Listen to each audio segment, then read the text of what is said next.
Good afternoon বন্ধুগণ, সবাই কেমন আছো, কি করছো? আমার মিনি ব্লগের জন্য নিশ্চয়ই ওয়েট করছো তোমরা। যাই হোক, আমি এটা ছিল গত শনিবারের ভিডিও। হাফ ভিডিও শেয়ার করেছিলাম গতকাল। এটা তার পরের পার্ট, কারণ অনেকটা বড় হয়ে গেছিলো বলে ভিডিওটা আমি হাফ শেয়ার করে হাফ রেখে দিয়েছিলাম। দেখো, এটা হলো খাদির সিট মাস্ক। আমার হাজব্যান্ড আমার জন্য ভালোবেসে কিনে দিয়েছে। আসলে কোনো রকম কিছু করি না তো, আর স্কিনের, মুখের, চুলের কোনো কিছুই করি না। তো হাজব্যান্ড বেশ খুশি হয়ে আমার উপর, যাই হোক, খরচাটা বাঁচিয়েছি। তো প্রচুর একটা বড় খরচা পার্লারে যাওয়া মানেই। তো সেই জন্য বাড়িতে বসেই কয়েকটা শীট মাস্ক কিনে দিয়েছে। আমি এই কোম্পানিটা আগে কখনো ব্যবহার করিনি, তো ফার্স্ট টাইম একটাই মাস্ক ইউজ করলাম। নিমের যেটা, সেটাই মুখে দিলাম। মুখের অবস্থা ভীষণ খারাপ। ওষুধের সাইড এফেক্ট, মানে স্পন্ডিলাইটিসের জন্য ওষুধ খেয়েছিলাম অ্যালোপ্যাথি, তার সাইড এফেক্টে মুখে প্রচুর রকমের র্যাশ, ব্রণ ফোনো সব ভর্তি হয়ে গেছে, যার জন্য আর একদমই ছেড়ে দিয়েছি। কোনো রকম ফেস ওয়াশও ইউজ করি না, শুধুমাত্র মুলতানি মাটি এটাই মুখে আর কি ফেস করি, মুখটাকে আর কি ওয়াশ করি। যাই হোক, এই সিট মাস্কটা দিলাম, দিয়ে একটু রিল্যাক্স করছিলাম। প্রচণ্ড গরমও পড়েছিল সেদিন। আর এদিকে আমার ছেলে ঘুমাচ্ছিল, ওর লাস্ট এক্সাম ছিল, এক্সাম দিয়ে এসে খাওয়া দাওয়া করে ঘুমাচ্ছিল। তারপরে সন্ধ্যাবেলা দেখো রেডি হলাম, ওকে তুললাম টেনে টুনে। গানের ক্লাস ছিল সেই জন্য, গানের ক্লাসে যাওয়ার জন্য ও রেডি, আমিও রেডি। আর পেছনে দেখছো যে জামা কাপড়গুলো দুপুরে ধুয়েছি, প্রচুর প্রচুর জামা কাপড় ধুয়েছি, সেগুলো এসে ভাঁজ করব।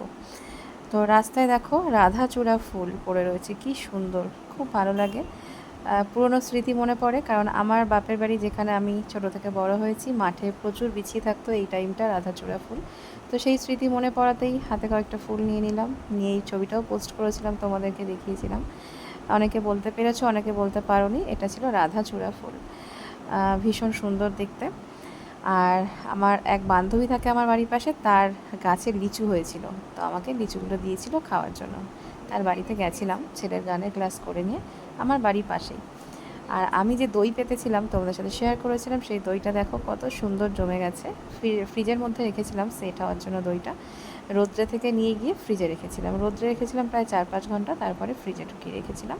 তো কত সুন্দর দেখো জমেছে, খুব সুন্দর টেস্টও হয়েছে, দারুণ খেতে হয়েছিল। যাই হোক, প্রচণ্ড ঝড় বৃষ্টি উঠেছিল শনিবার দিন সন্ধ্যার পরেই।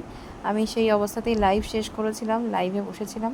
তারপরে হাজব্যান্ডের আসতে প্রচণ্ড লেট হচ্ছিল, আমি খুব টেনশানে ছিলাম যে এখনও আসছে না, তার মধ্যে ফোনও রিসিভ করছে না। দেখো 11টা 40 বাজে, তখনও পর্যন্ত ওর কোনো খবর নেই। ফোনেও ফোন করে আমি পাচ্ছি না, যেহেতু ঝড় বৃষ্টির মধ্যে ফোনটা ব্যাগের মধ্যে হয়তো রেখে দিয়েছিল। বাইক চালিয়ে আসতে হয় ওকে। আর এদিকে ছেলেও ঘুমিয়ে পড়েছিল, ছেলে না খেয়েই ঘুমিয়েছিল পাপার জন্য ওয়েট করতে করতে।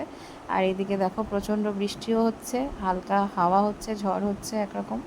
আমি অপেক্ষা করছি ও কতক্ষণে আমার ফোনটা রিসিভ করবে আর বাড়ি আসবে।